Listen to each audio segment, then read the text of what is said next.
Në këto ditë festash dhe mjaft të ftohta, Bashkia e Tiranës i ka dhuruar repartit të kardiokirurgjisë në kryeqytet 10 kondicionera dhe 10 dushe të rinj. Kryetari i Bashkisë Lulzim Basha, duke uruar vitin e ri, shprehu vlerësim për punën e këtij reparti ku në një vit marrin kurim rreth 500 persona. Gjithashtu kryetari Basha premtoi se në 2013 të gjithë shtretërit e këtij spitali do të ndërrohen.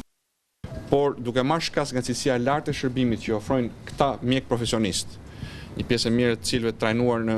klinikat më të mira të Europës dhe kanë sjellë atë standard këtu në Shqipëri me një shkallë mortaliteti 2 deri në 2.5% e krahasueshme me ato europiane, duke marrë parasysh investimet që janë bërë në infrastrukturë për të bërë të mundur këtë numër të madh operacionesh, pam dhe ne si bashki se çfarë vrime mund të mbushim, çfarë nevojë mund të plotësojmë. Dhe me këtë rast i bëm një donacion kësaj klinike